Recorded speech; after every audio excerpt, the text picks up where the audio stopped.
MBA എക്സാമിന് heavy licence ആവശ്യമുള്ളതുകൊണ്ട് ഞാൻ ബിടെക്കിന് പഠിക്കുമ്പോൾ തന്നെ ഹെവി ലൈസൻസ് എടുത്തിട്ടുണ്ടായിരുന്നു. ഡിസംബറിൽ MBA നോട്ടിഫിക്കേഷൻ വന്നതിന് ശേഷം കംപ്ലീറ്റ് ആയിട്ട് MBA കോൺസെൻട്രേറ്റ് ചെയ്യാൻ തീരുമാനിച്ചു.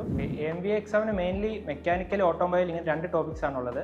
മെക്കാനിക്കൽ ടോപ്പിക്സ് കുറച്ച് ധാരണ ഉണ്ടായിരുന്നു, കാരണം ഗേറ്റിന് പ്രിപ്പയർ ചെയ്തുകൊണ്ടും 2022 ബിടെക് കഴിഞ്ഞതുകൊണ്ടും മെക്കാനിക്കൽ ടോപ്പിക്സ് വലിയ ബുദ്ധിമുട്ടില്ലായിരുന്നു. പക്ഷേ MBA എക്സാമിന് വേണ്ടി പഠിക്കാൻ ഞാൻ ഹാൻഡ് റിട്ടൺ നോട്ട്സ് ആണ് മെയിൻലി യൂസ് ചെയ്തത്.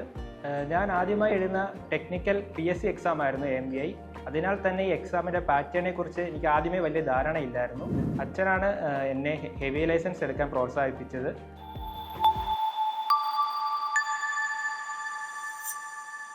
നമസ്കാരം, എൻ്റെ പേര് അഭിരാമുദയ്. എൻ്റെ സ്ഥലം കൊല്ലം ജില്ലയിലെ ഓടനാവട്ടം കൊടുവട്ടൂരാണ്. ഞാൻ ബിടെക് പഠിച്ചത് Rajiv Gandhi institute of technology കോട്ടയത്ത് നിന്നാണ്. 2022 പാസ് ഔട്ടാണ്.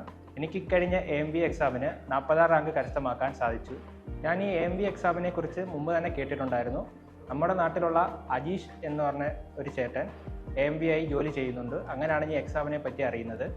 MBA എക്സാമിന് ഹെവി ലൈസൻസ് ആവശ്യമുള്ളതുകൊണ്ട് ഞാൻ ബിടെക്കിന് പഠിക്കുമ്പോൾ തന്നെ ഹെവി ലൈസൻസ് എടുത്തിട്ടുണ്ടായിരുന്നു. ഡിസംബറിൽ MBA നോട്ടിഫിക്കേഷൻ വന്നതിന് ശേഷം കംപ്ലീറ്റ് ആയിട്ട് MBA കോൺസെൻട്രേറ്റ് ചെയ്യാൻ തീരുമാനിച്ചു. അങ്ങനെയാണ് ഞാൻ ടെക് ഹബിൻ്റെ ക്ലാസ്സിന് ജോയിൻ ചെയ്യുന്നത്. ഞാൻ ഏകദേശം ഒരു 2023 ജനുവരിയിലാണ് ക്ലാസ്സിന് ജോയിൻ ചെയ്യുന്നത്.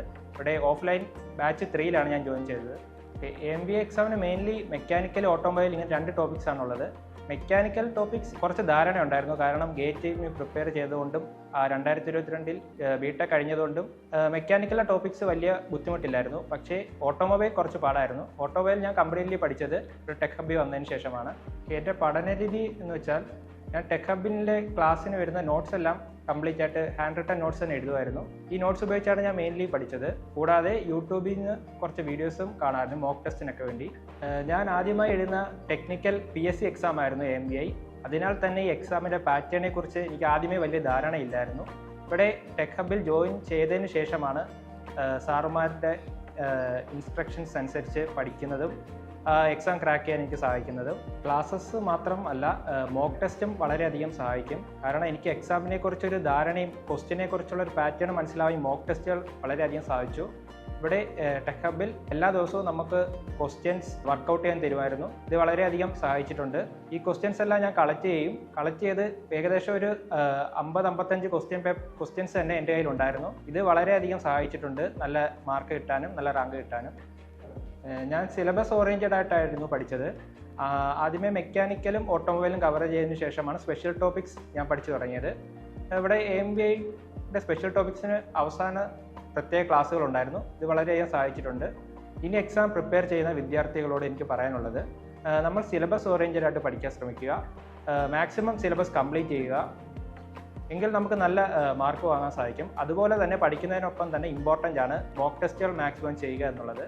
ഇത് വളരെയധികം സഹായിച്ചിട്ടുണ്ട്. ഞാൻ ആദ്യമായി എഴുതിയ ടെക്നിക്കൽ PSC എക്സാം ആയിരുന്നു MBA. അതിനകത്ത് തന്നെ എനിക്ക് നല്ല റാങ്ക് വാങ്ങാൻ സാധിച്ചു.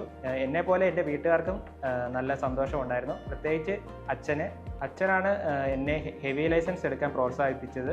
അതുകൊണ്ട് തന്നെ എൻ്റെ വിജയം ഞാൻ എൻ്റെ ഫാമിലിക്ക് സമർപ്പിക്കുന്നു. അപ്പോൾ ഇനി എക്സാം പ്രിപ്പയർ ചെയ്യുന്ന എല്ലാ വിദ്യാർത്ഥികൾക്കും എൻ്റെ ഓൾ ദ ബെസ്റ്റ്.